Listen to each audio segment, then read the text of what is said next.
যখন হা হাও দিত তখনও আমার কোনো রিয়াকশন ছিল না, যখন লাভ দিচ্ছে এটাও আমি অত বেশি খেয়াল করছি না। ক্যাপ্টেন্সদের জন্য আমরা ক্যাপ্টেন স্টার্ট করেছি, ন্যাশনাল ক্রিকেটার্সদের জন্য এই জিনিসটা খেয়াল করলাম আমরা অনেকেই। আমি দেখেছি যে অনেকে নাখুশ ছিলেন, বাট আমাকে তো একটু সময় দিতে হবে জিনিসগুলো বলার জন্য। আমি মাত্র কয়দিন, 20, 22, 23 দিন হয়েছে। সো একটু সময় না দিলে তাহলে তো হবে না। এই ডিসিশন কিন্তু আমি সেকেন্ড বোর্ড মিটিং এ নিয়ে নিয়েছিলাম। যদি সেকেন্ড বোর্ড মিটিং এ না নিয়ে থাকতাম তাহলে এত কাজ হইতো না। আপনারা নিজেরাই দেখতে পাচ্ছেন যে পুরো কাজগুলো শুরু হয়ে গেছে। মাঝখানে যে ডিভাইডার দেখেন না, এগুলা কিচ্ছু থাকবে না। এগুলো ডিভাইডার গুলো সরে এ সাইডে এসে যাবে। পুরো ব্লকটা যতটুকু কাজ হচ্ছে, পুরো ব্লকটা ন্যাশনাল ক্রিকেটার্সদের জন্য ডেডিকেট হয়ে যাবে। প্লাস এই যে সিটগুলো যেগুলো দেখতেছেন, এই সিটগুলোও সরায় এখানে নাম্বারস অফ সিট কমাই দিয়ে আর একটু লাক্সারিয়াস ভাবে কিভাবে করা যায় ওটা নিয়েও ব্যবস্থা চলছে। ইনিশিয়ালি আমাদের ভিতরে পুরা লাউঞ্জ সেট আপ প্লাস ওই যে ব্যালকনি, বড় করে যে ব্যালকনি করব, এই সেট আপটা আশা করি 2-3 মাসের মধ্যে আশা করি কমপ্লিট হয়ে যাবে। 3 মাস ম্যাক্সিমাম, আমি আশা করি 3 মাস, 3 থেকে 4 মাস ম্যাক্সিমাম। আমার মনে হয় না এর চেয়ে বেশি লাগবে। যে স্পিডে কাজ চলতেছে, বিকজ বাজেটও আমরা অ্যাপ্রুভ করে নিয়েছি বোর্ডে, কাজও দিয়ে দিয়েছি অলমোস্ট। কিছু প্রসেস মেনটেন করতে হয়, প্রসেসটা তারা মেনটেন করছে। এর ভিতরে ইন্টারনাল কাজ তো আমরা নিজেরাই করে নিতে পারবো, যেখানে তো একটা সেট আপ ছিল। ওগুলা ভেঙে চড়ে ডিজাইনিংও হয়ে গেছে মোটামুটি সব কিছু। সো আশা করি আমাদের বাংলাদেশকে যারা রিপ্রেজেন্ট করেছেন তাদের জন্য একটা ফিক্সড জায়গা হয়ে গেল। ওনারা আসবেন, ওনারা এসে ওনাদের দলকে সাপোর্ট করবেন, খেলা দেখবেন। মাঝে মাঝে যখন খেলা থাকবে না তখন এসে এখানে গল্প করবেন, কফি খাবেন, ব্যালকনিতে বসবেন, মাঠের ভিউ এনজয় করবেন। এটা ওনারা ডিজার্ভ করেন। আর আমি মনে করি যে এই জিনিসটা হওয়া খুব দরকার, আর এটা অনেক আগে হওয়া উচিত ছিল, বাট ফর সাম রিজনস এটা হয়নি। বাট এটা দিয়ে আমরা স্টার্ট করছি, হয়তোবা ইনশাল্লাহ আমাদের ন্যাশনাল টিমের ক্রিকেটার্স, তারপরে আরও যারা এক্স ক্যাপ্টেন যারা ছিল তাদের জন্য কিছু করতে পারে নাকি। ইভেনচুয়ালি আরও অনেক ক্রিকেটার আছে, ওদের জন্য ভাবতে হবে, ওদের জন্য আমরা কি কি করতে পারি ভবিষ্যতে। তো সব কিছু নিয়ে ইনশাল্লাহ আস্তে আস্তে করে আগাবো। বাট এই ডিসিশনটা was on the second board meeting. তো তখন আমি যখন দেখেছিলাম যে অনেকে হয়তোবা জিজ্ঞেস করে বলছেন, রাইটলি মেনশনড, ওনারা ওনাদের পক্ষ থেকে বলতেই পারেন। বাট এই জিনিসটা আমি চেয়েছিলাম যে আরেকটু ডেভেলপমেন্ট হয়ে যাওয়ার পর অ্যানাউন্সমেন্টটা দিতে। বাট আমার কাছে মনে হয় যে আশা করি ওনারা এই জিনিসটা নিয়ে খুশি থাকবেন, অ্যাটলিস্ট খুশি হবেন যে ওনাদের একটা পার্মানেন্ট জায়গা হয়ে গেল। সেম ইস্যুস, ওনাদেরকে খেলা দেখতে আসতে হলে কারোর কাছে কোনো কিছু চেতে হবে না। Now they have a place where they can come, enjoy, sit and enjoy the game and the view sometimes when they want. Standard নাম কি হবে, মানে এরকম কি কোনো প্ল্যান? একটা নাম নিয়েছি, ওগুলা যখন রেডি হবে তখন রিভিল করি। একটা নাম তো আমরা অবশ্যই ঠিক করেছি। আমি জাস্ট যেহেতু এখন কাজটা ভিজিবল হয়ে যাচ্ছে, আমি যদি না অ্যানাউন্স করতাম তাহলে আপনারা গুতা করে বের করে নিতেন কোনো এক জায়গা থেকে যেটা কি হচ্ছে।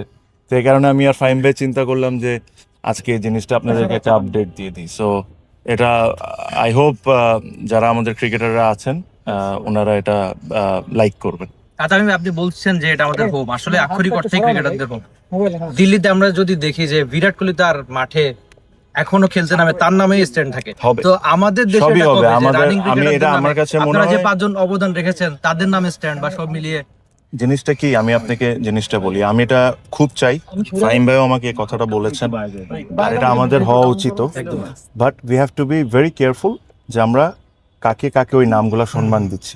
বিকজ একটা নাম দিয়ে দিলাম, আরেকজন কষ্ট পাইলো, তো হয়তোবা যখনই যারই নাম দিই কেউ না কেউ এটা নিয়ে একটা অবজেকশন থাকতেই পারে।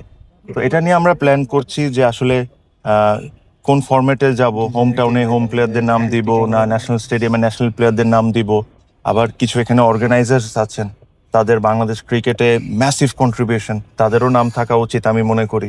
তো এটা একটা প্ল্যান করছি। আশা করি এই অ্যাডক কমিটি থাকতে করতে পারবো না কিনা এটা জানি না, বাট আশা করি যদি ইলেক্টেড হয়ে আসি ভবিষ্যতে, সামনে তো ইলেকশন, আজকে তো ইলেকশনের আপনারা কিছুক্ষণ পর জানতে পারবেন মিডিয়া রিলিজের মাধ্যমে।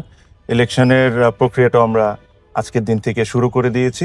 আজকে আমরা ডিসিশন নিয়েছি, যেটা আপনারা মিডিয়ার, যেহেতু আমি এটা নিয়ে কিছু বলতে চাই না, প্রেস রিলিজের মাধ্যমে জানতে পারবেন। বাট ইলেক্টেড বডি যখন আসবে, আর আশা করি যদি আমরা ইলেক্টেড হই, এটা আমার খুব ইচ্ছা। আমার কাছে মনে হয় যে বাংলাদেশের ক্রিকেটাররা ডিজার্ভ করেন। আমি আবারও বলি, কারো অ্যাভারেজ 50 থাকতে হবে এটা ক্রাইটেরিয়া না। আমাদের ওই সময় যারা খেলেছেন তাদের যদি অ্যাভারেজ 10ও হয়ে থাকে, বাট ওই 10 রানেরও কন্ট্রিবিউশন ওয়াজ ম্যাসিভ ওই সময়ের জন্য। তো যারা যে কন্ট্রিবিউশন করেছেন regardless of their stats or anything else, তাদের সম্মান করা আমাদের দায়িত্ব। আমরা ওই জিনিসটা খুব প্র্যাকটিফুলি চিন্তা করে কেমনে কাকে কোন জায়গায় আমরা তাদের নাম দিতে পারি, এই জিনিসটা আমি ইনশাল্লাহ আশা করি এটা আমি করে দিয়ে যাব। ঠিক আছে, এই thanks, উইকেটেই আপনি খেলতেন, মানে ওই সময় কি জিনিসগুলো চিন্তা ভাবনা করতেন যে আমি যদি কখনো আসি নাকি এগুলা আস্তে আস্তে ইমপ্লিমেন্ট আপনি না ইমপ্লিমেন্ট ভাইয়া একটা জিনিস কি যে আমি সবসময় একটা জিনিস ফিল করি যে ধরেন 15, 16, 17 বছর আমি যাই ক্রিকেট খেলেছি, ক্রিকেট খেলার সময় আমার 18টা বা 1800টা কমপ্লেন ছিল যে এটা না ওটা না এটা না ওটা না। আমি এখন একটা ডিফারেন্ট দায়িত্ব আছি, আমি জানি যে ওই 1800টা কমপ্লেন ফুলফিল করা সম্ভব না। 18টা চেষ্টা করি, 18টা দিয়ে শুরু করি, তারপরে দেখা যাক কতটুকু আগাইতে পারি। বাট শুরু করাটা ইম্পর্টেন্ট। আমি যেটা বলেছিলাম যে যেসব কথা ঘোষণা দিয়েছি, একটা এক্সাম্পল আপনারা দেখতে পাচ্ছেন যে আমরা খুব দ্রুত ডিসিশন নিচ্ছি আর দ্রুত কাজ করার ওই ইচ্ছাটা আমাদের আছে। আমি যখন হাও দিত তখনও আমার কোনো রিয়াকশন ছিল না, যখন লাভ দিচ্ছে এটাও আমি অত বেশি খেয়াল করছি না। বাট আমার কাছে মনে হয় আমাদের দেশে একটা জিনিস খুব ভালো, যে আপনার মানুষ অপছন্দ করতে পারে, বাট আপনি কাজ অপছন্দ করেন।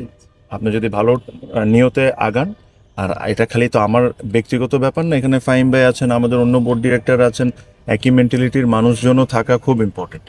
তো আপনি যদি ভালো কাজ করেন, মানুষ আপনাকে এমনি অ্যাপ্রিসিয়েট করবে। দ্যাট ইজ, আমি ওটা নিয়ে একদমই ওয়ারি না। আর এই জার্নিতে যে খালি ভালোই হবে যা বা কোনো আমাদের ভুল হবে না এটাও না, ভুলও হবে, ওটার জন্য আমাদের ক্রিটিসিজম সহ্য করতে হবে, এটা দ্যাটস ফাইন। বাট চেষ্টা করবো যত কম ভুল হয়, আর যেভাবে করে আগে যাচ্ছি ওভাবে আগে যাও।